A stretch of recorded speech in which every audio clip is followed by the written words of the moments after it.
Hello everyone and welcome back to the Invitational and welcome back to GRDC TV. Unfortunately I wasn't able to bring my lovely muggins to you today, but rest assured I'm not the focus. The focus is the racers, and what they have in store for us today is something I gotta say is quite special indeed. Now, going into tonight's round, of course, we've had a couple of rounds of the Invitational under our belt, and now it's time to get into the third and final event of the season. Lettonen leads with Bouquet and Butson in second and third here at the season. Of course, last time out really were proving to be a shake-up in the championship order, and it was certainly a race to remember. Now, tonight, for those who have missed it or have not read the title, we have got ourselves quite a combination here, because it's going to be heck of a ride. It is the Isotta Fraschini hypercar, and curiously as well, it is at Bahrain, but not Bahrain in the traditional sense. It is at Bahrain Paddock. Now, for those who don't know, you have the Grand Prix circuit, you have a couple of different variations, but Bahrain Paddock is 3.7 kilometers and 10 turns.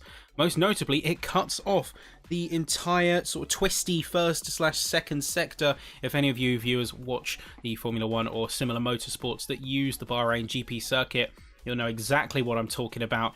It turns the Bahrain circuit into basically the letter L in racetrack form. I wish I had a more affluent description than that, but it is literally the letter L in racetrack form. Even so, despite that, it is going to produce plenty of action. I think in particular, you've got the first three corners, turns 1, 2, and 3. They are going to be tight and frenetic, because turn 3 tightens up massively. You're going from full track width to basically half of a track circuit, like what you would expect from maybe something like a MotoGP route. So we will see that in a minute, as we have got, of course, a 5-minute hyperpole style qualifying, and everyone is now jumping on to track. Let's go trackside with some of the racers and see what we have to look forward to, as we are on board with none other than Team Lettonen. Everyone running the number 11, everyone running the Fraschini car. So you can see this is what it's going to be right here. So turns 1, 2, and then 3 massively tightening up. It's a hefty braking zone. You can see Lettonen skating around and trying to find a little bit of a limit before he knows when he has to dial back. That is going to be right up beside him. They're one of the other cars here. Unfortunately, this is one of the sort of downsides. We will have to play it by ear, so unfortunately we can't tell just this moment who is next to whom. But we can take a bit of a trip and see who is chasing. Here's going to be Patush, actually. It's going to be one chasing him right now. Patush currently a little bit further down on the championship side. I think he's currently in 15th, where they did not start for round 2. There were a couple of technical hiccups and issues, I know that much, that prevented both the round 2 of the Invitational and for the GRDC and DGSR matchup.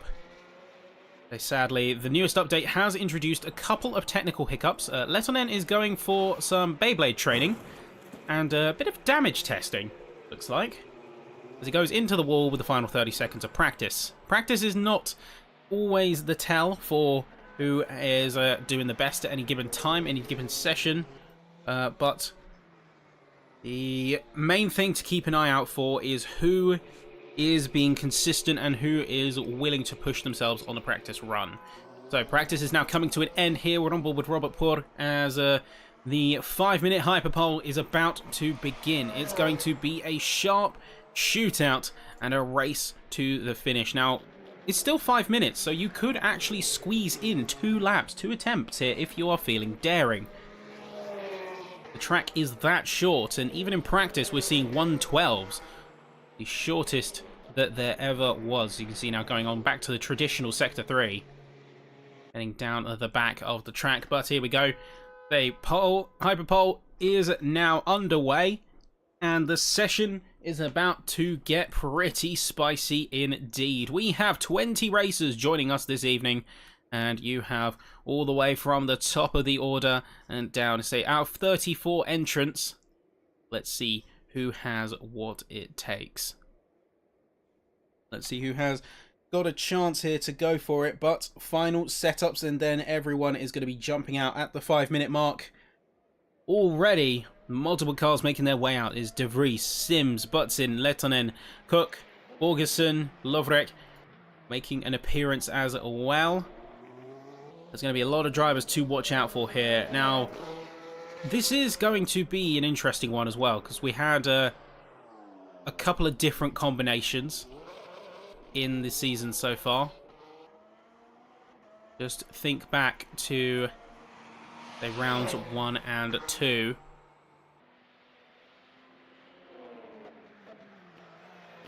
Has been something pretty exciting for us here at GRDC. So you think back to the first round, all the way with the 911 RSR GTEs. That was certainly something special. Then you had the LMP2s at Sebring. And now we come full circle. Peak pace hypercars, although not the hypercar that really gets a lot of mileage and a lot of time.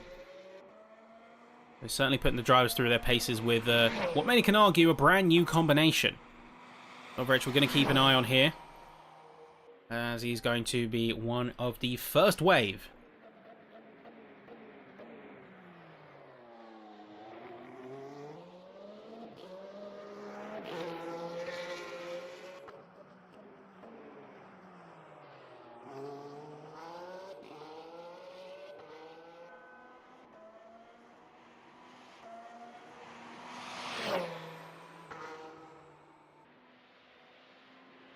Rich getting over nice and clean through turn 3 into turn 4 now, and making their way out into, say, that.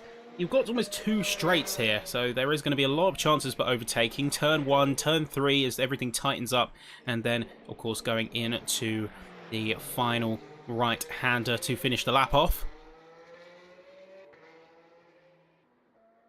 But first times are going to come on the board thick and fast, so keep an eye on that deltas and on those time boards, as the session is going to get mighty spicy. 25.7, 20 seconds on the second sector. Fastest is a 19.8 from Lettonen. He's going to get 12.049, 12.082 from De Vries. He's going to be Lovrich, 12.725, and Pavel Stener is going to get your new fastest, 0.023 right now. You can see the times are flying across the board, and already we are seeing a mighty push from many at the top end. A single tenth splits the top 3, and only a few tenths between the rest of the top 5 now. 023, 049 and 082 for Stener, Lettonen and De Vries respectively. Here comes Mathieu Bouquet down to the line, and a very clean run. 7 points. Whoa, I completely stammered my words. I couldn't even process it myself. 111.771. He's going to blast his way into the pole position here, and is going to be an absolute rocket ship in the Isotta Fraschini car. Biddle, Fordham and Forti, only drivers yet to set a time, and I don't know if they're going to get a chance here, but there's going to be a second lease of life for many, as we have got, of course, 1 minute 30 remaining in Hyperpole here. So time is of the essence. If you want to get another go, you're going to have to make it count now. There is no time to be wasting. Anthony Hyde coming up to the line. We will no doubt see more improvements here. So I think that's Borgerson who just pushed himself up further. It's going to be Patouche going in with a 0.7743 milliseconds. Only splitting. Anthony Hyde coming up to a 13.350. Fastest enough for P12 right now. We'll see who else is going to be bringing the heat. Let's see what Bouquet has in store here. So running half a tenth faster on his first sector, but dropping a lot of time on the second. Let's see if he can pull it back in the last stage of his lap here. Remember, with such short laps, there is a lot riding on it. Unfortunately, just losing a bit of time, but I think this is going to be his full commit. Let's see what he has, as Butson is going to soon be coming up. Lettonen as well. Remember, a 0.7 is going to be the target time for many at that sharp end. Looks like Lettonen has got some improvements here. Let's see what he's got as he goes into the final corner. A little bit of a skate as he goes through turns 9 and 10. Just a tiny bit of skittishness on throttle. Careful when you're applying too much push into that rear axle. 751 though, it's not going to matter to him. That third sector lit up the timing board and is going to be 200ths of a second clear of Bouquet. What does he have in response? Pavel Stener also going to be looking to cook up a response here, and it doesn't look like he's going to be able to get one as he peels off into the pits. Bouquet though, finishing his lap as qualifying has officially come to an end. Biddle, Fordham at 40. No lap set. So they are going to be at the back of the grid here for tonight's race, and Bouquet is coming up to the line now. I think that is a retirement. Yep, he's down on the second sector. He's not going to be able to bring anything hot here today. Butts in much of the same. And then Moffat is just going to come across the line with a .763. No time left here.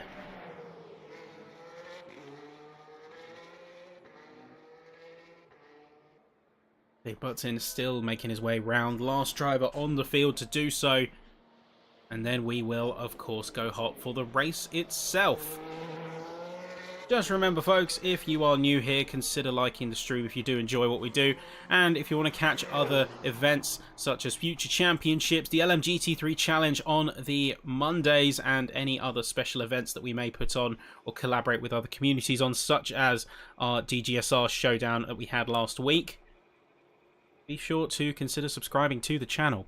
Either way, we have got qualifying officially complete now, and the session is ready to kick off. So, with that all under our belts, it's time to see who is going to be coming out on top. There's a lot riding on this for certain drivers. When we look at the standings, Lettonen is going to be the obvious driver to keep an eye on. He's got pole position, and he has got himself a miraculous start here to the third round. He's going to have a lot riding on his shoulders, though, as he has got some stiff competition. Let's take you through our starting order, though. In row one, it's going to be Lettonen alongside Bouquet in first and second place. So first and second in the championship, so it's fitting that they bring it right here. Patush and Stenner in third and fourth. Say Stenner in fourth place in the championship with De Vries and Butsin. So De Vries last session's winner, and Butsin currently third in the championship. A lot to play for. Borgso and Lovrich in 7th and 8th place right here, and then rounding off your top 10, it's going to be Daniel Moffat and Richard Cook. Heading into the next 10, it's going to be in row 6, Robert Purg and Sebastian Borgerson, both fast drivers in their own right, 10th and 12th in the championship. Stejink and Hyde are another two strong set of drivers that we have seen in sessions past, with Visuri and Sims in 15th and 16th.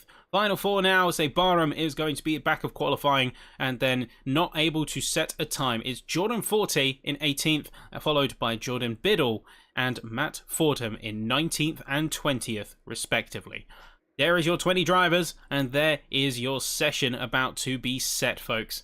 Let's see what these racers have in store for us all. So, final preparation countdown coming in, and it's going to be wild. Formation is underway. We have got ourselves a real spicy one here. Say a 45-minute race with standard wear, standard fuel, tyre warmers on, and it's looking like a beautiful day out here in Bahrain. Going to be nice and hot. Keep those cars nice and warm in the tyres, although maybe thermal management might be of concern if it gets a little too spicy out there on course. Let's see, though, what these drivers are going to bring to the table. Let's come and play. The ballasts are also going to be in effect today. And you've got yourself a heck of a round ahead of you. It's been an absolute pleasure and an honour to be able to bring the Invitational to you. 3-round special event. And here we go. Green flag already. We have got major fighting at the front. It's a Lettonen and Bouquet all going for it hot. And it's a sea of Fraginis as they're going to go 3 wide, 4 wide, all trying to get some space into the first corner, and nobody is going to be safe here. You can see even at the back, skimming across those curbs and going to have a mighty difficult time. You can see it darting in. That is going to be a heck of a contact made. I think that was De Vries, or at least someone in that pack right there. Either way, you're going to have quite a kerfuffle as everyone is just darting, trying to find their way into some kind of space, some kind of position. Nobody is safe in these opening laps. Nobody is going to be given any room to breathe, as chaos is already erupting up and down the order. Say poor, and oh no, that's poor. I think looks like Stijink as well. The both of them are going to go sideways, and just like that, we already have our first major casualties here in the session. You can see that is going to be Stijink really struggling, as well as what looks like poor just going off the side of the track. Oh no, that's Biddle. That's my mistake there. So Biddle is off. Lovrek is also off and having to rejoin. And that's only our first lap, folks. We're going to have a lot more of these. Remember what we said about, say, turn 3, but it looks like everywhere bar turn 3. Turn 3 seemed to be relatively okay. And you have got a lot of runoff, so you can avoid casualties in 99% of cases. But here you go. This is where you want to be, in the likes of Lettinen Bouquet Patouche position. Single file, just running a clean race and keeping things on the straight and narrow, keeping yourself out of trouble. Looking back to the middle, they Moffat right in the heat of it. He's got Bulkso on his 4 and Hyde on his rear. Nobody is safe, as Stijink, Lovrech, Biddle and Poor all together are completely disconnected from the others in the race. Unfortunately, with such a short lap as it is, although we do have a local yellow coming out, so it looks like Biddle has had an issue coming out of turn 3. Might even get Poor back in on the action. Yeah, unfortunately, with the session as it stands and such a short lap, it will not be long before you get left off. If you make a mistake like that, it's a big problem.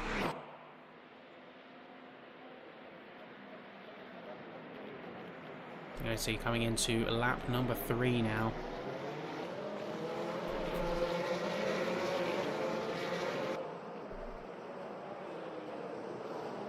Mighty impressed with those at the front of the field. They've managed to negotiate these first couple of laps and keep things relatively calm, although 40 has had a major issue coming out of those first couple of corners. Looks like there's a lockup as well. That is going to be Matt Fordham as he goes very deep into turn 3. Remember, there's no ABS as well, so drivers are going to be having to balance these cars on the edge of grip, and if you're not used to having a lack of ABS, you are in trouble.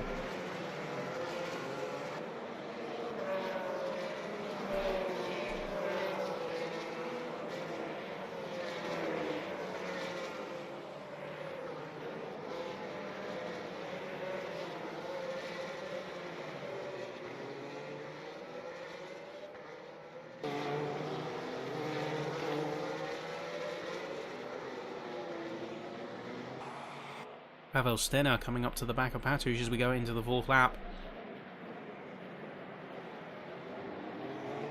Now going into the second half of the order as well. Some drivers have started to bring themselves back into proximity. So Lovrech trying to close the time to Matt Fordham as he has made a mistake and dropped himself off to the back and now in P17. There's going to be a quite large gap between Barham and Vasuri in 12th and 13th. So they could be a couple of drivers that might try and work on getting together again in due time. But Stenner going to the back of Patouche, really trying to close in on him here. Just getting dangerously close. Now Patouche is going to have to work quite hard to keep him at bay.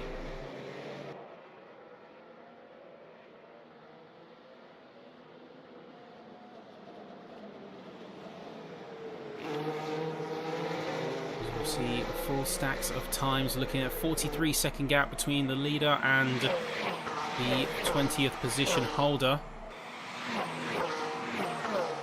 But initial times looking good. Button currently seeing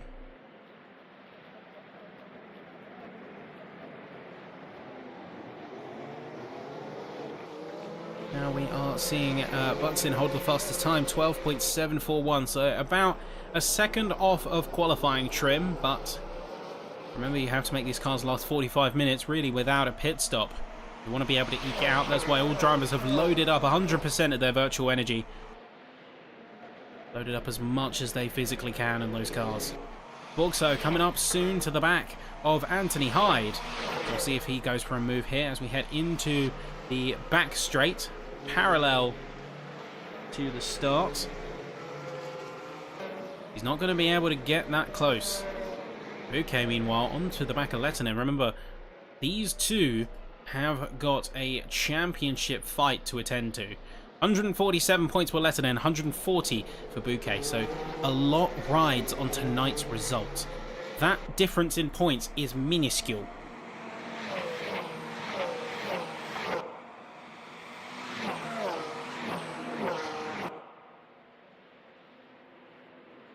Patouche is going to be waiting in the wings. He's not necessarily a part of this fight in the same way. He is 15th in the championship, so much less rides on his result, as there is going to be a lot of pressure here. Now, if Lehtinen wants to win this, he needs to win, and on top of that, Bouquet needs to be third or lower. There's a 6-point difference between first and second, so he needs Bouquet to be third if he wants to, well, say, actually, it's going to be the other way around. So if Bouquet wants to win, he needs Lehtinen to get third or lower. But Lehtinen just needs to finish ahead of Bouquet in any capacity. And even if he finishes second, there'll be a 1-point difference, and he will be able to secure the championship. A lot is heating up here. I mean, between Butson and Stenner as well, single point separates them, so arguably even more of a championship fight between these two, as Butson is currently behind Stenner, and at this rate they'll trade places and Stenner will take third in the champs. See Patouche getting real close to the back of Bouquet here. He's going to tease an overtake into turn 1.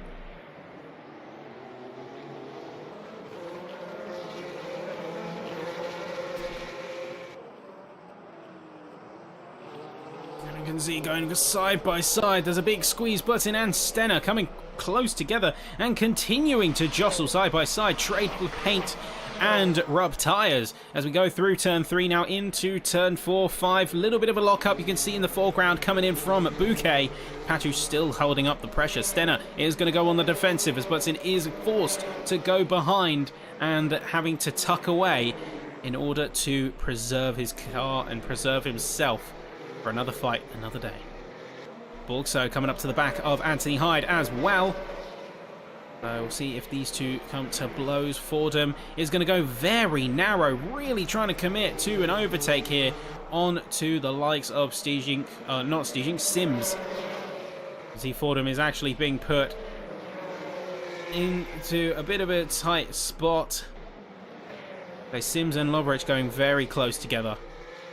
Though two cars going wide as Fordham going very wide, pulling himself out. Lovrich is going to get the advantage and the overtake heading into turn 8 and now 9 and 10. There's going to be Jordan firing it down the inside line as Sims has taken a very passive approach to this sector of the course and has paid for it.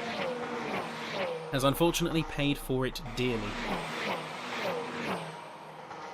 Also still humming away in the background. Anthony Hyde, though, going too hot into turn 3 is going to open the door and give him the perfect opportunity. Really clean overtake there from Borgso. Well played. Hyde is going to try and have a bit of a countermeasure, though. He peeks to the left side as he goes through into turn 5. Unfortunately, he's just going to outbrake himself there and really put himself in the mud, as he's now over a second away, and that is going to be putting him in a little bit of no man's land for now. Lovrich coming up to the back of Matt Fordham and is content with continuing his push. 14 Sims behind. They're going to be struggling a little bit, but Lovrich has seemingly found a bit of flow and is going to keep things moving forward. I have to say, I do like the design of these Francinis. I really do like the design of these cars, particularly the back. I just find it really visually striking. It fits that balance of Well, like, if you have sort of fantasy concept car LMPs, this is the kind of design, particularly at the back, that comes out. It's like sort of very open. It almost looks like if anyone in the audience has played Gran Turismo, they had what we call the Vision Gran Turismos, the VGTs. The back of it looks a lot like one of those concept cars. So basically they're concept cars of race cars from the future. As a bit of a marketing exercise for different manufacturers. It looks very similar to that of the Red Bull incarnation. The X2010, I believe it was called. I say that very open rear design. Well, if you haven't heard of it, I would look it up because it creates some really cool vehicle designs, and it was a really cool design study from a lot of manufacturers that got involved. See Pavel Stenner going to the back of Butts in there, going to peek the nose in on the right on turn 1. No dice. No dice just yet.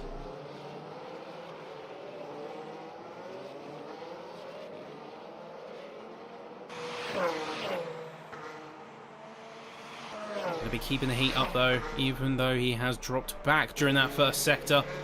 He's not going to be deterred just yet. Patouche on the back of Bouquet. Meanwhile, half a second. He's got some work to do if he wants to catch up.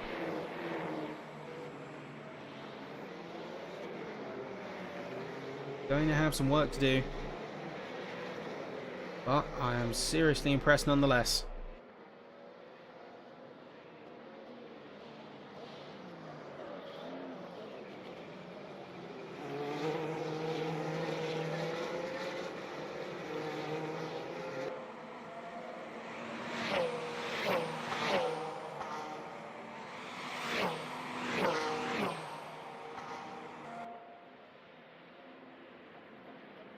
Just taking a moment to appreciate the racing now, as drivers have found a bit of a calm point. Unfortunately, we have said goodbye to Jordan Biddle. He's going to be DNFing.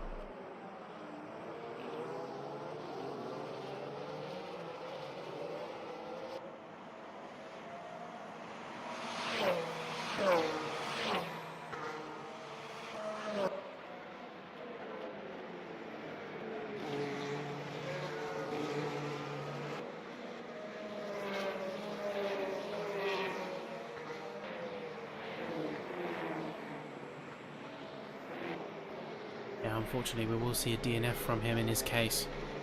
It is going to be quite far down. We also see Jordan 40, who has returned to the pit lane. Although, given that he's not officially registered as a DNF, this tends to suggest a technical issue. Hopefully, there is nothing of the sort, and hopefully that we do see him back on track in due time.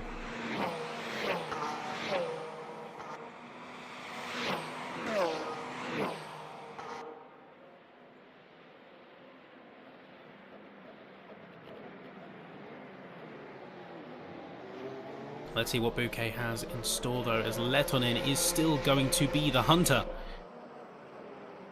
And hopefully not the hunted in his case. Remember, Letonen does want to keep this championship. He's got a first position in the first round. He absolutely dominated in those GTEs and only scored a fourth in the LMP2s over at Sebring. Meanwhile, Bouquet has been Mr. Consistent, 2 third places on the trot, near perfectly. Though will be, of course, a driver to watch, as we know that he can continue to bring the heat and the results.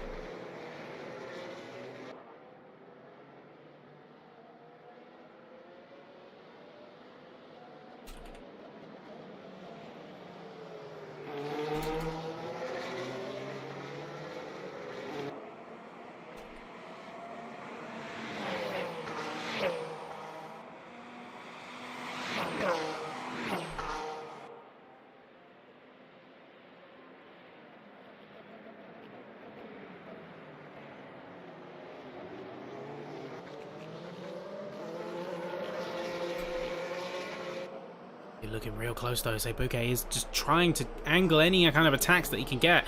Oh, a little bit of a skate, and oh no, you see Patouche in the background, kicks on the tyre wall. Doesn't look like he's got any damage, but still, he would have taken some damage to the confidence and the talent there. Yikes. He's going to be dropping down to a 1.5 seconds gap from Bouquet, and he's going to be slap bang between himself and Butson.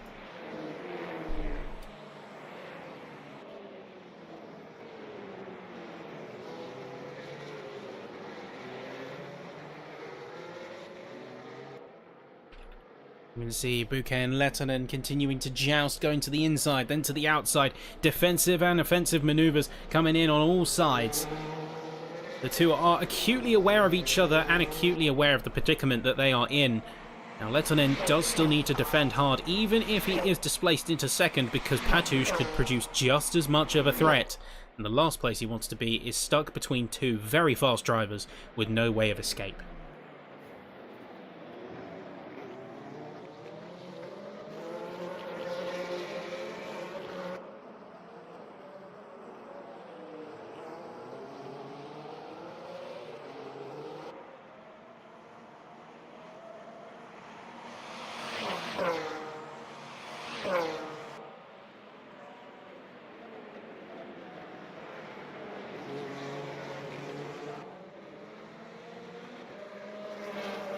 Bouquet is just biding his time at this point. We are 15 minutes into the race now, and so far things are looking peachy for the top two. Patouche is going to be a little bit away now, and then Butson even further still. Many cars have actually got quite a significant gap. So for example, the top 5 have got about 1.5 seconds at most, and then you have Dan Moffat, who is 10 whole seconds away. De Vries is going to be chasing him just behind, remember, winner of the LMP2 Sebring round. So De Vries has got a bit of a tall order to live up to, and I'm not sure whether his current position is going to help him tonight. At best, it looks like he could get a P6 unless a miracle happens.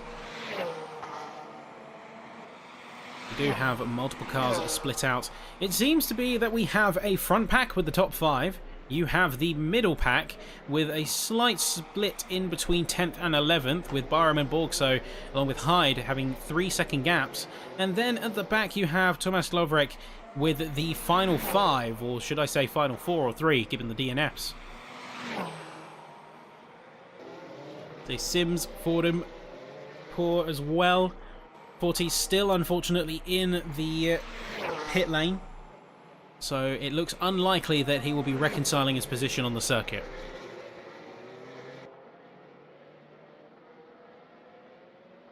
Fortunately, that might be an irreconcilable deficit at this point in time, so maybe a case of cutting losses.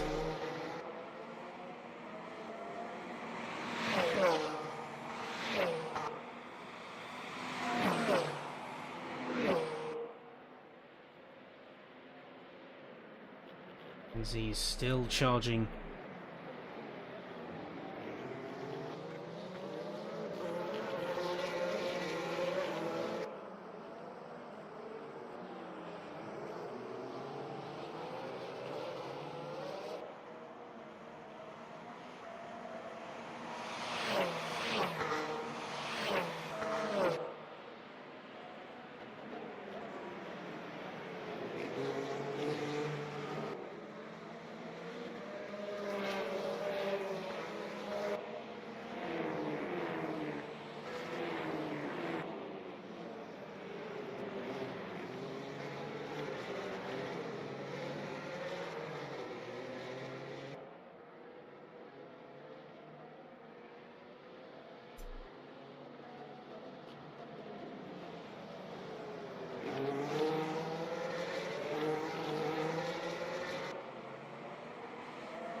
Oh no, hang on, looks like something's gone on here at the back.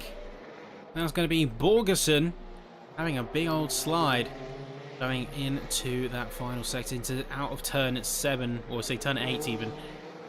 That's actually going to bring Barham into the fold here. Barham could have a chance to make something of this race, as he's going to be on the chase. Borgerson is going to be trying his best to get a bit of a gap, but there is slipstream involved here. Bahrain's going to peek to the inside, darts back in eventually. Don't quite know if he has got a chance to go for a real attack.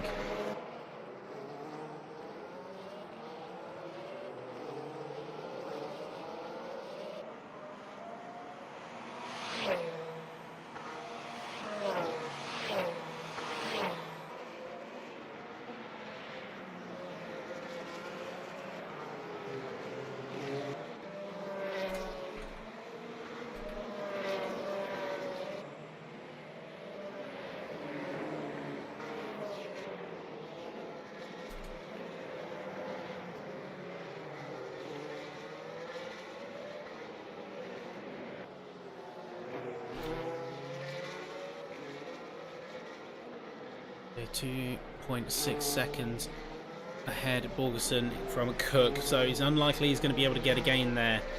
But he's even managing to peel away from Bahrain now, so never say never at this stage.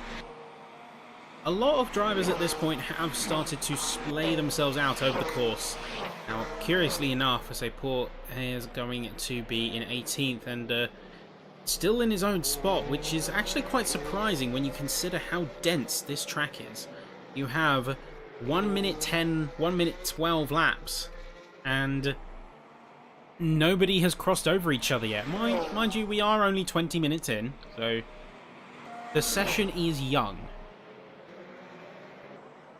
But there still is a lot of room to be filled. Here's Stijink on the back of Hyde, although he's actually going to tail off. And looks like that's going to be an... oh no! Major contact!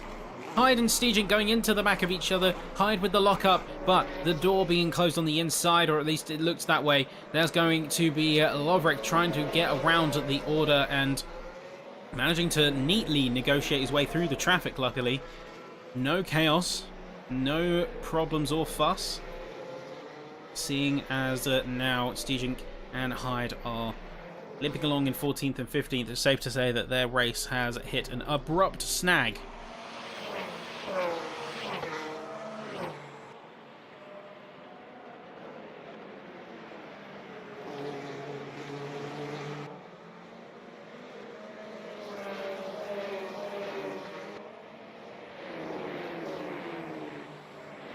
An abrupt snag has been reached.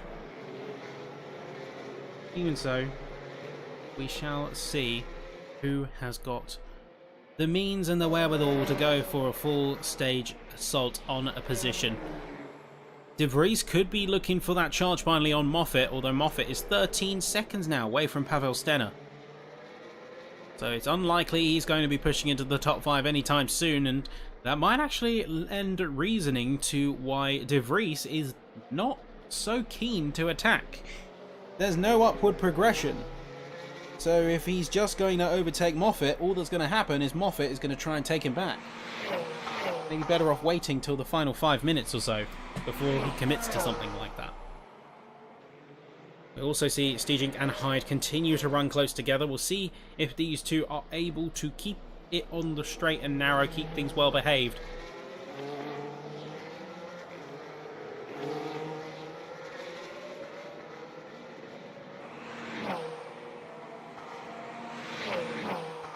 Keep things nice and smooth as we head through.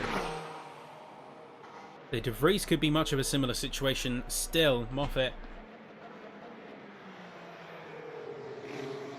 I'm more curious about whether we do see De Vries commit to it.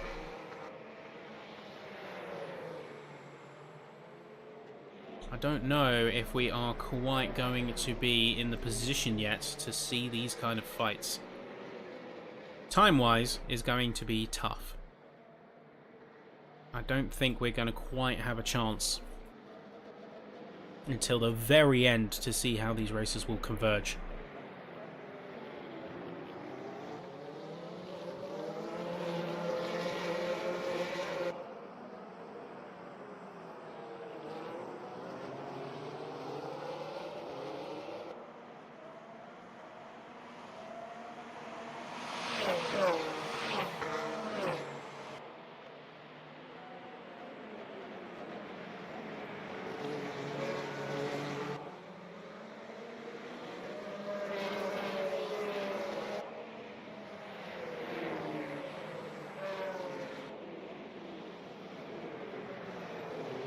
Just observing and watching along with these guys,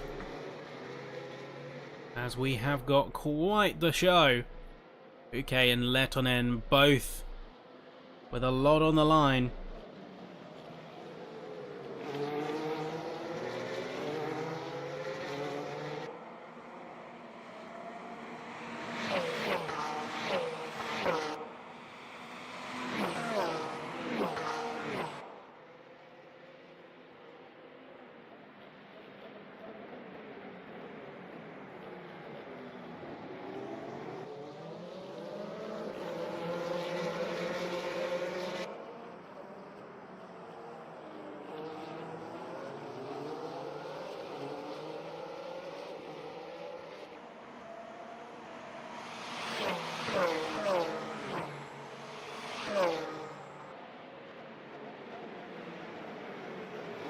We've actually got quite a bit of tension between the top 4 drivers. So previously we would just focus on Lettonen and Bouquet, but Patush and Butsin have actually closed in quite a lot and could even be seen as a little bit of a threat to the top 2.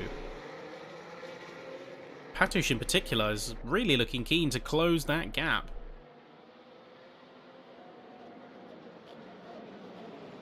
And could be well within his rights to start challenging for position. Bouquet again going to get closer to Lettonen, but I don't know how much he's fighting for that top spot. He doesn't seem to be fighting as hard as he maybe could.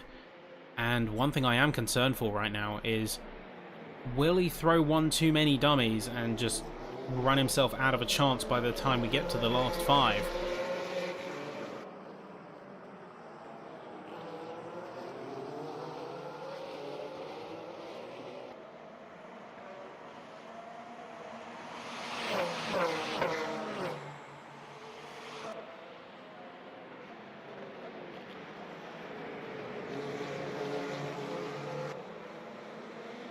Oh, we can see Patush with a little bit of a slide.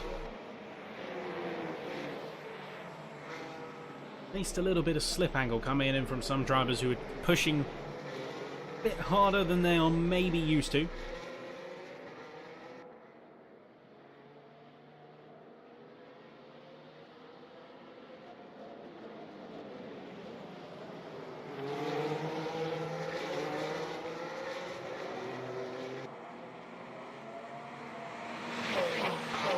Still be a challenge.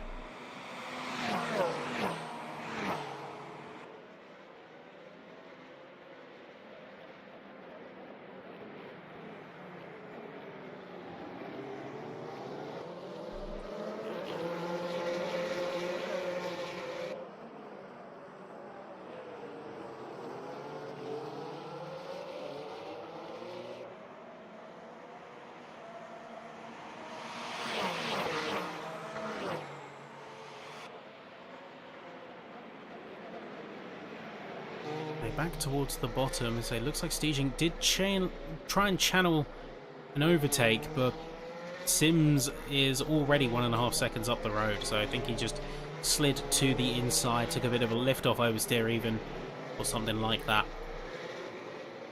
and is going to be keeping things, well, trying to keep things tidy, but he hasn't quite been able to do that just yet.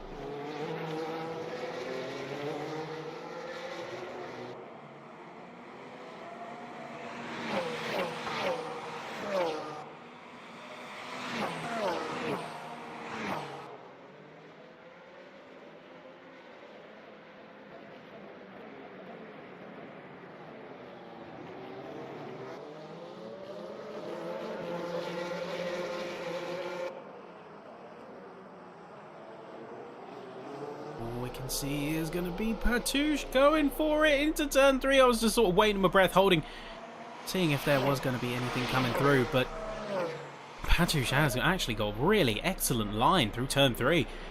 Quite an impressive showing.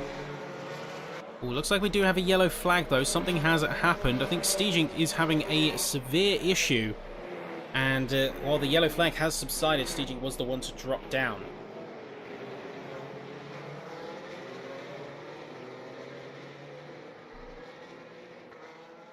So that is going to be a tough one. But Bouquet now into third. Now, if the positions were flipped, he'd be laughing, because he'd have enough points to steal Lettonen's championship. But right now, he's in quite the spot of bother. With Patouche between them, he now stands with a very difficult challenge and difficult work to do. Got a bit of a choice to make.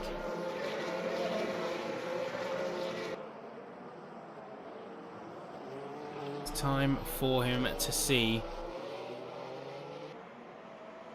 if he has got the push and what it takes.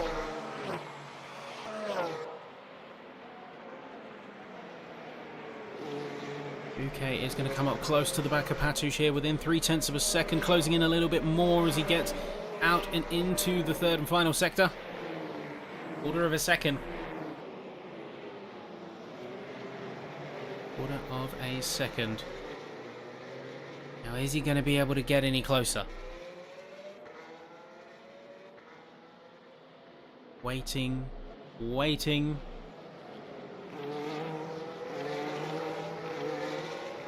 And waiting some more.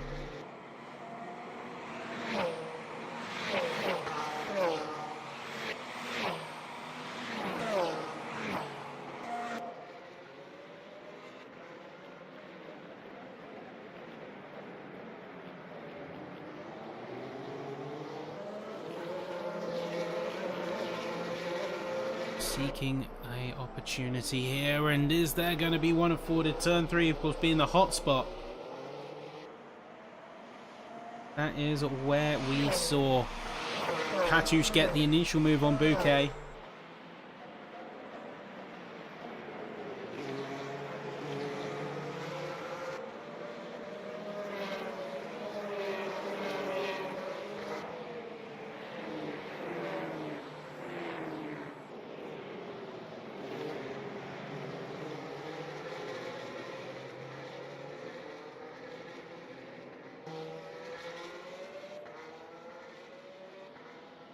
Bouquet is going to still be in proximity, but over half a second now, it's looking less and less likely, at least now, that he's going to be in this good spot.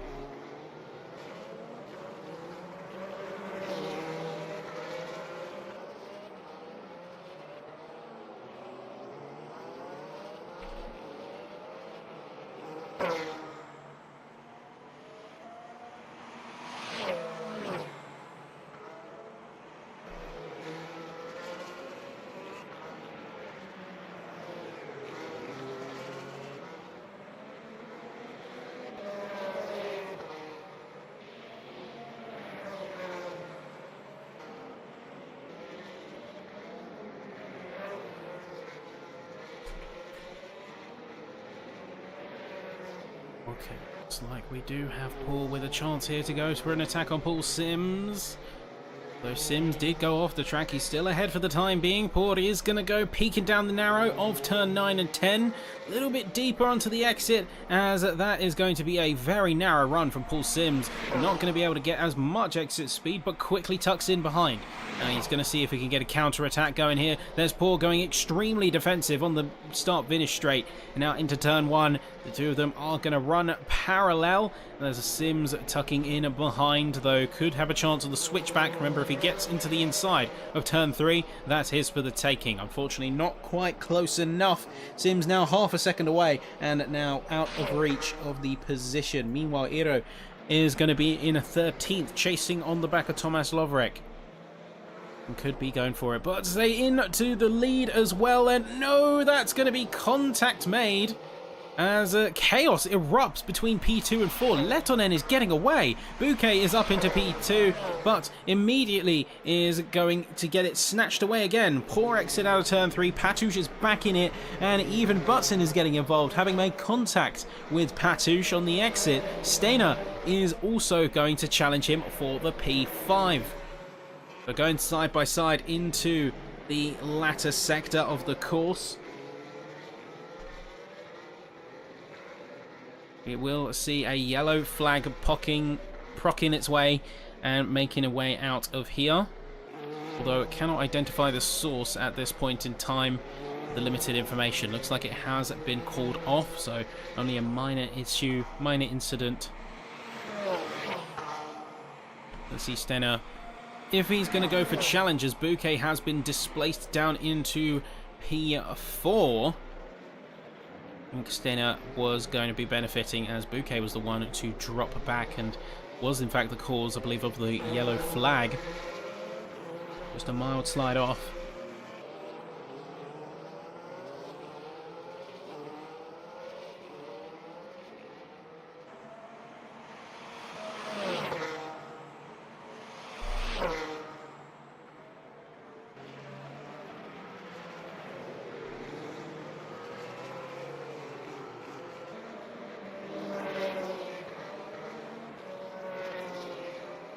Looks like we could even see a challenge coming in from Butsin, as Stenner is going to be looking around.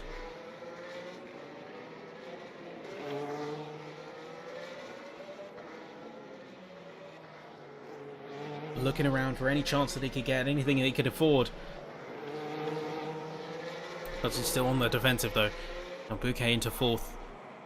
Unless some magic comes out within these next 10 minutes, safe to say his championship is going to be conceded to the likes of Lettonen, who has run away with this one.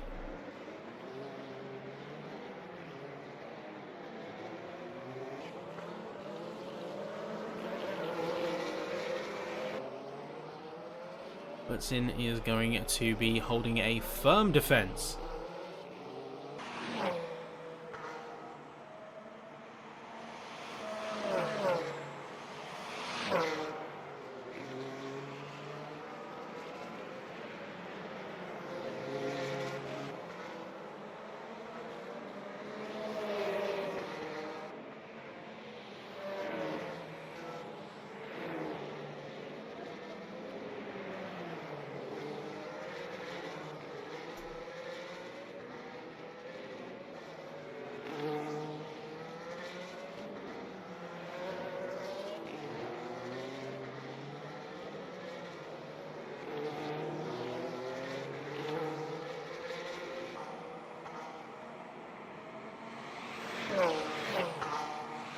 The Butsin still holds firm. Half a second between himself and Stenner.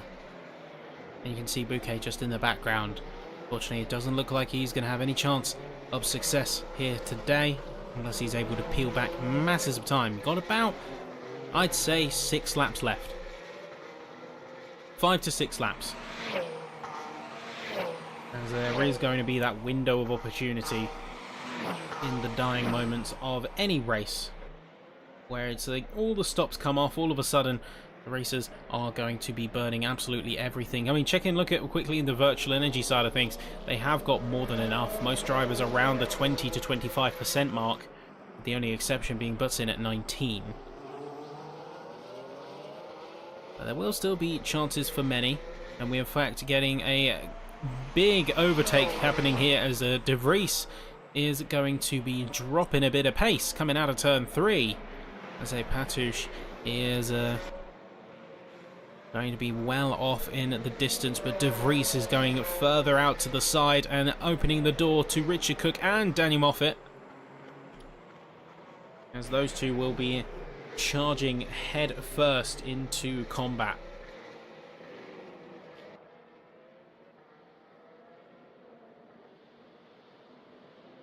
Legendary fight between them. Moffat will be with no hesitations onto the back of Cook here, heading into the next lap now. Down the start finish straight, quarter of a second separates them, and minimal slipstream advantage here, but could still fire it into the inside line if he so desires. Coming up to the back of turn 1 into the tailwinds of the Isotta Fraschini car. Up ahead, we have seen some dives into turn 3. No such flavouring this time round, but does cut the inside of the apex. Actually coming off a bit slower. That could bring De Vries back into the fight. Could bring him back into the fold here. And so at the front, it's Lettonen leaving by 3.5 seconds as we head into the final 5 minutes of today's racing. It's going to be a lot.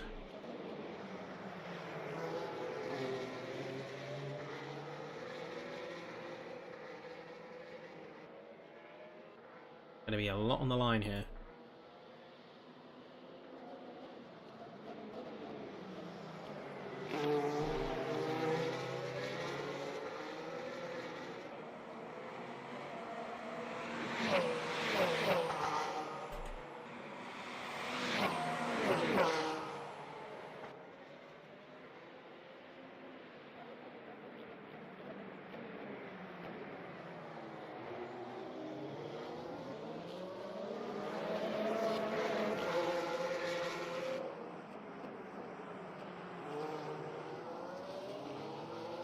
Looks like a wobbly exit on turn 3 from Moffat. Looks managed to get away. De Vries could be having a second lease of life as he goes side by side with Moffat down the back straight here. Moffat is still going to have the apex of the corner, but let's see if there is a switchback coming through. Very tight to the back there, practically inches away. Excellent overtake, well executed from De Vries though. Real smooth and smart stuff. There were literal inches separating the diffuser and splitter of those two cars, and De Vries navigated it near perfectly. Back to the front, looks like Stenner is still on the back of Butson with about half a second of gap tailing. Doesn't seem to be making much in headway.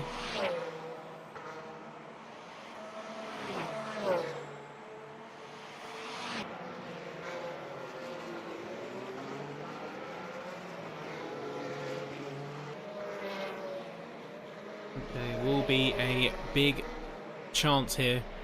Any last minute moves? Speak now or forever hold your tyres. Pour onto the back of Anthony Hyde. Hyde going a little bit defensive. People are trying to close the gap, getting a slightly better exit out of the final corner.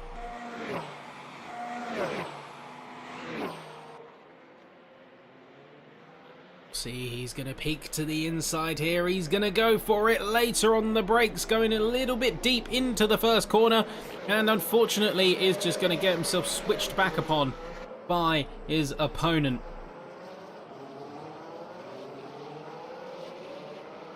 Hyde is going to hold on to the position, at least for now.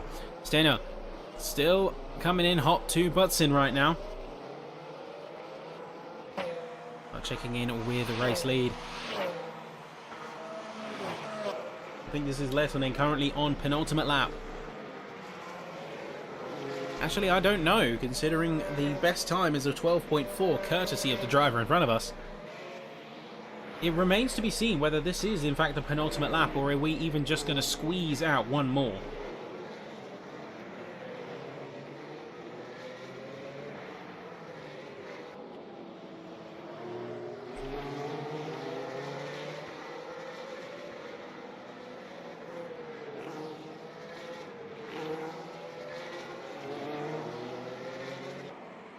You can see, yep, coming up to the line now, say 109 on the clock, 108. So this will be the final lap of the race here, and let's see if that's going to be finished in style. Pavel Stenner, I think acutely aware of the situation, is going to go narrow. He is going to quickly dart back to the outside once again, as Butson is heavy on the defense. Little bit of contact coming in between the two, and that's going to be Bouquet going very deep into the grass, in fact. Barely ever see that. He is still going to be riding along and getting himself recovered. But Stenner going too deep into turn 3, going off into the gravel. Butson is well and truly away now. It's going to be over a second of clearance between those two. Pour and Hyde still chasing each other, fighting tooth and nail to get these overtakes done. They know that they're on the clock. They know that they're running out of time here. Meanwhile, Lettonen coming up to the back of some traffic here, and I believe that is going to be, I say, the likes of, I think it's Sims. Yes, that is Paul Sims making way for the leader of the race, and the leader of the race, he is going to become the winner of said race now as he comes through the final corners. The clock barely ticking over to 0, and Lettonen is going to be your champion of not only round 3, but your champion of the Invitational. He takes it in style and takes it in confidence. Button coming across the line in second, well and truly securing his P2 in the championship, as fellow rival Bouquet all the way down in 4th. In fact, going into the pits here, so I'm not sure if that is going to be even further. Looks like 5th position by the end. Steiner is going to be in 3rd, Patouche in 4th, Bouquet in fact confirmed in 5th place. But let's see what's happening here, as Cook is now going to come across the line. Jordan 40 is going to be DNFing at the back, and then it's going to be Cook alongside Moffat. So De Vries is going to be in 7th place, as Bouquet is being dropped down the order massively. I think that might be a bug, actually. Even so, I think we are going to see Bouquet taking 3rd in the championship, as Pavel Steiner is potentially even going to overtake him there. We'll see, of course, when the final results add up, because my commentator, Napkin Maths, is a little bit shaky. But final drivers making their way across. There's Iero Vasuri in 11th, say Robert Poor in 12th, Anthony Hyde in 13th, and Tomasz Lovrek going for a final victory spin in 14th. He makes it home, and that is going to be our session done. You can see the timing order in full right there. So Lettonen, Butson, Stino, Patouche, Cook, Moffat, De Vries, Borgso, Borgerson, and Barham. Then followed by Vasuri, Poor, Hyde, Lovrek, Bouquet, Sims, Fordham, Staging, and then 40 and Biddle completing things off today. Wow. Well, where do you even begin with that? That was quite a showing. And with that, we are also going to hopefully get a chance to talk to some of our drivers, get a couple of interviews under the belt, and get some opinions on where things are about to head next. I mean, we've already got Lettonen and Butsin. They know the drill, so they're already in the commentary box waiting room, and we will drag them in just a moment. We're going to see if Steiner is willing to hold a bit of a chat with us. Let's see, is Steiner interviewee?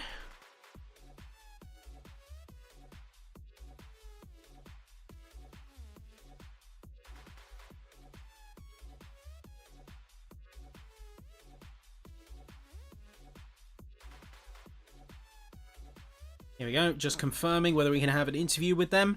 But really great showing. Of course, this is going to bring the Invitational to an end, and that is going to be quite a finish indeed. I think it's only fair that we bring in the champion first thing. Let's get his thoughts. Lettonen is coming in. Let's bring him here. Lettonen, can you hear us? Yes, hello. Well, fancy seeing you here once again.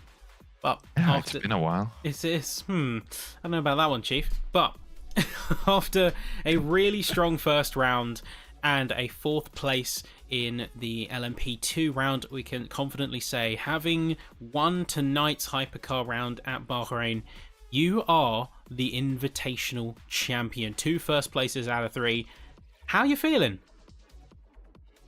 Really, really good, actually. I wasn't expecting this because it was my first hypercar race, believe it or not, and yeah, was good, and I'm happy.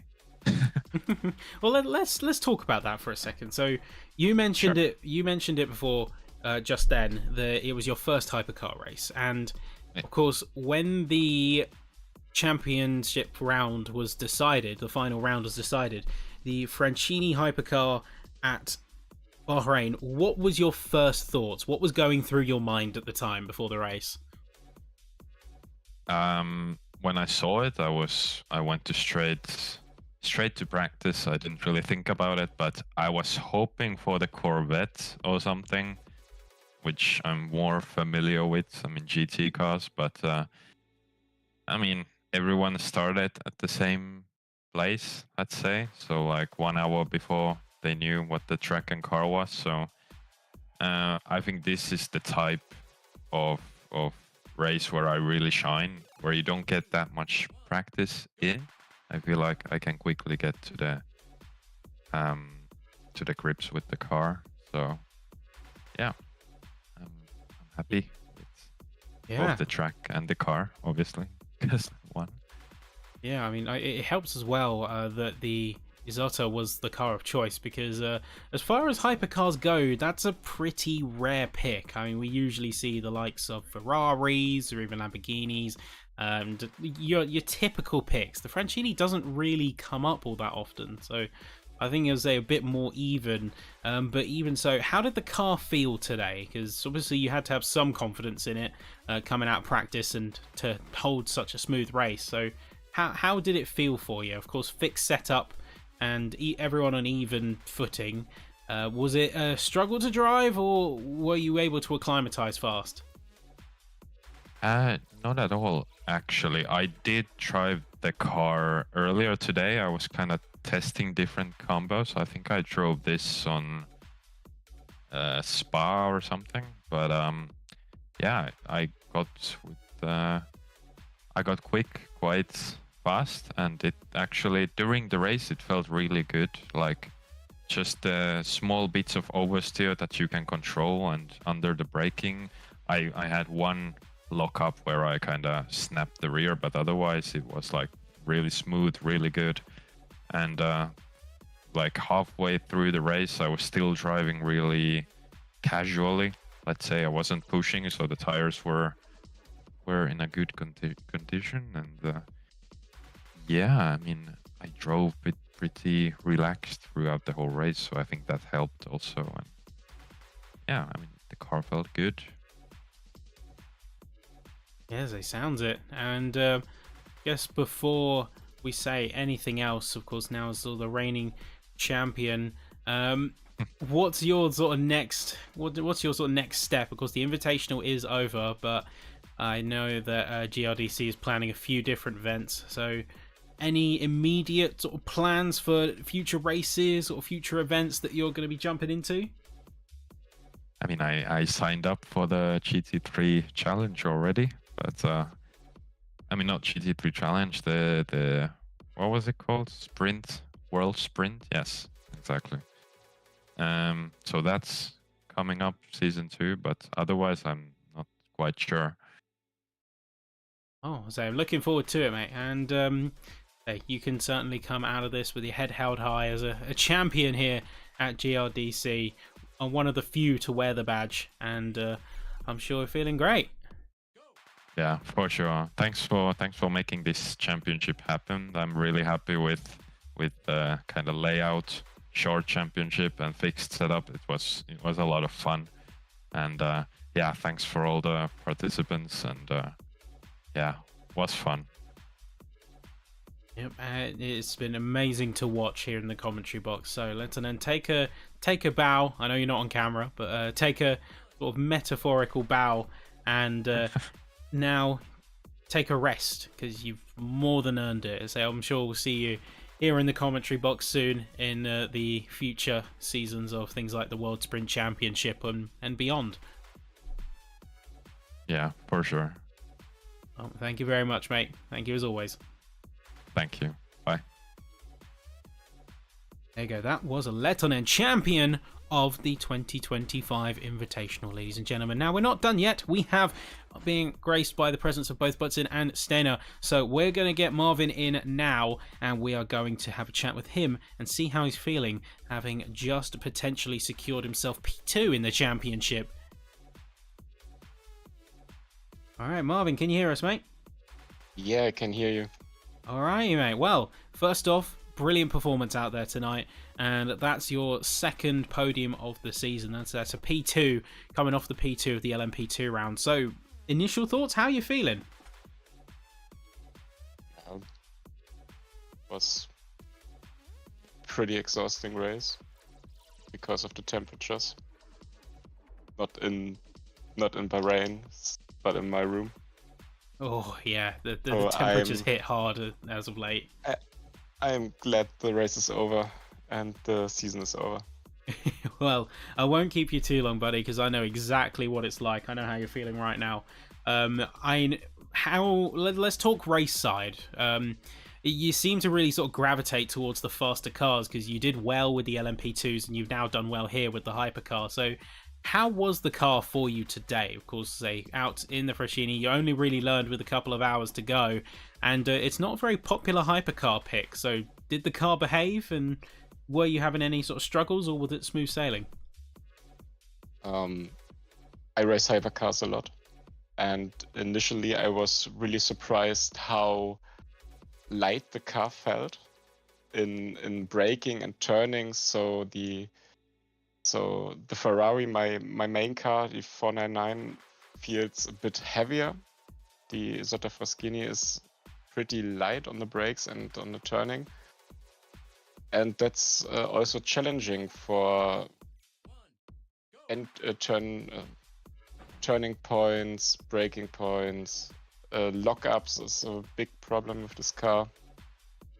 And yeah, after when the server started, I tried to do my best to set up the traction control and anti-roll bars, and yeah. Yeah, I mean, I've got to say, it was a really impressive showing, though, in light of all that, because obviously, you said it yourself, you main the 499p, you're a pretty frequent hypercar driver, and so to go into the Fraschini was almost betraying your muscle memory. So you got the muscle memory of those turning points, braking points, like you said. So even with all that adjustment, though, you did really well out there. Say at P2, you were fighting quite a bit, or at least defending for quite a bit. So were you feeling the pressure at any point? Say, were there any times where you were starting to get a bit nervous? No, in hypercars you can't get nervous. The environment is moving so fast. When you get nervous, you make mistakes. I was focusing on my racing, my driving, braking points, turning points, the racing line. Sure, I looked in the mirror and saw Pavel getting closer to the end, because he got hard tires on the left side. Maybe this was a bit fortunate for him. Yeah. No, even I so, I did my best to catch up to Timmy, but after the little fight against Mathieu and Mika, I was too far away from Timmy to catch him. He made a mistake, but I was too far away. I want to say with Mathieu, say you mentioned him there, with him finishing, well, I believe it to be fourth, although the leaderboard sort of betrayed that because he went into the pits, and I think it freaked things out. Yeah, he got a stop and go penalty on the last lap. Ooh, ouch. So that's I think I'm afraid that's the real result for him. 15th, I think. Eesh. Very unfortunate. That is very unfortunate, but with that, it is going to launch you into second in the championship, I do believe. So, I mean, congratulations. We'll see. I crossed the line in the last race on P1, and got a pretty harsh penalty. And let's see what this race, what the stewards have surprises for me. Well, let's call it provisionally then. Let's say provisionally, pre-stewarding and pre-penalties, you currently stand to be in P2 of the championship. So I'm going to congratulate you on that basis. Of course, if it changes, then it changes. But as it stands, it was still a really great performance on track today, mate. So I'm going to let you go because I'm obviously very aware of the temperatures. I'm not going to keep you any longer. Any final words that you want to say to the audience or any of your competitors? Yeah, it was a nice season on track, and pretty competitive field in all sorts of skill levels, on the front, in the midfield, and on the back. Pretty close together.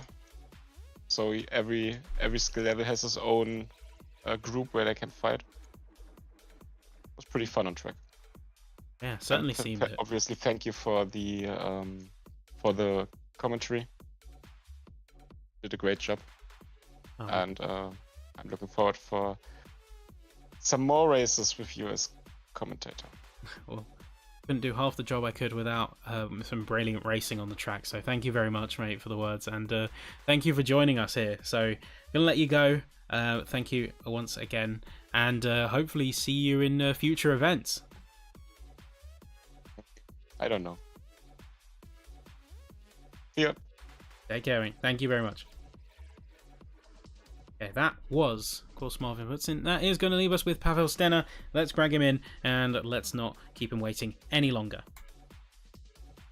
Well, can you hear us? Yeah, I can hear you. Hello. Hello, hello, and well done for tonight. Now, so P3, really good result. That's going to be your second podium out of 3 events, with, of course, the second in the Porsche event and the first round.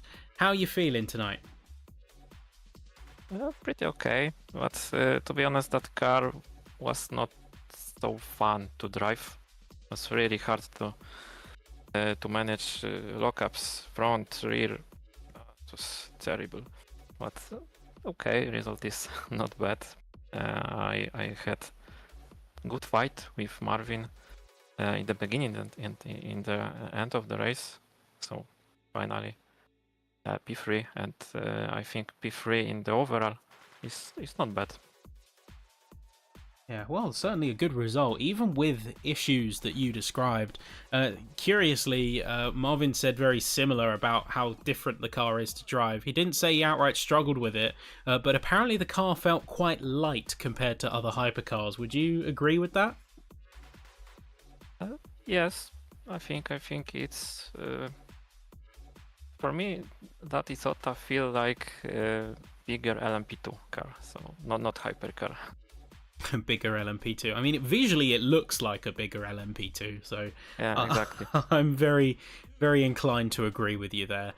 But even so, you've shown yourself to be quite an adaptable driver and quite a consistent one too, because you did, of course, really well in the Porsche round. The LMP2s, speaking of, you got 5th place, and then now it's another podium with the P3 with the Fraschini car. Now, of course, that is going to be wrapping up the Invitational, and with Bouquet's last-minute penalty, dropping him out, provisionally at least, pre-stewarding, pre-penalties, I'm happy to say that at least on track, you have earned yourself P3 in the championship. So, how are you feeling about your season as a whole? Yeah, I'm very happy with that, but to be honest, I wished for more before round 1. Sebring round was a little bit disappointed for me because I made mistake. I hit barrier and I need to repair my car. I lost about 40 seconds from that, and in the finish line I had about 26 seconds to the leader. So potentially I could win, maybe. So maybe I could win that overall too, but as you mentioned, P3 is not bad. Congrats for Timmy. He was the fastest, I think, in the all rounds with all cars. He got 3 times pole position, I think. So congrats for him, and congrats for Marvin. That all rounds was really good, really close, and clean fight. So I enjoyed that a lot. So what can I say more? I hope for more in the future racing like that. Oh, I think that's the sign of a good racing driver. So you're always pushing for more, and you're always trying to sort of one up yourself, at least sort of being honest with yourself.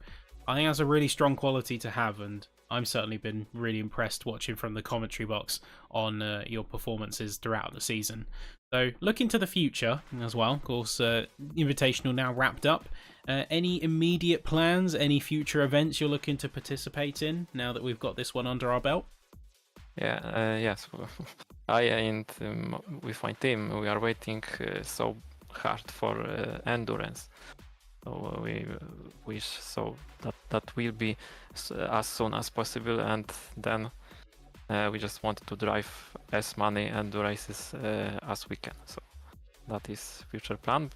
And for solo racing, I think I will drive for now daily, weekly, special events. Nothing, that's nothing more. Well, it's been an absolutely brilliant season, mate, and to say thank you very much for joining us in the box as well for a quick chat. Gonna let you go, but one last question. Anything that you'd like to say to your fellow competitors or anyone watching right now? Yeah, as I said, big congrats to Timmy and Marvin, and thank you for fight for everyone. That was really good. Really good fight, clean, and I think it is the most important. So thank you, and hope for more racing in the future. Oh, thank you very much, mate. And say enjoy the rest of your evening now. I say over a championship and a podium well earned. Thank you very much. Thank you. Bye. And there you go, folks. That is Pavel, and that is our final interviews now complete. This is where we say goodbye, at least to the Invitational, folks. As mentioned, there is, of course, the next season of the World Sprint Championship coming up very soon. We've got a few different surprises waiting in store for you this season. I think if you loved Season 1, if you've loved any of our other events, you are going to absolutely adore this new season of WSC. But for now, folks, it has been an absolute pleasure and a privilege to commentate for you these past 3 weeks, and I am going to be signing off, at least for a little bit. Won't be gone too long. Of course, check out the guys Joseph and Max for the LMGT3 Challenge on Mondays, and we will see you at GRDC again very soon. Thank you to everyone participating and all of our supporters who you will see on the screen in just a moment. But for now, it's goodbye.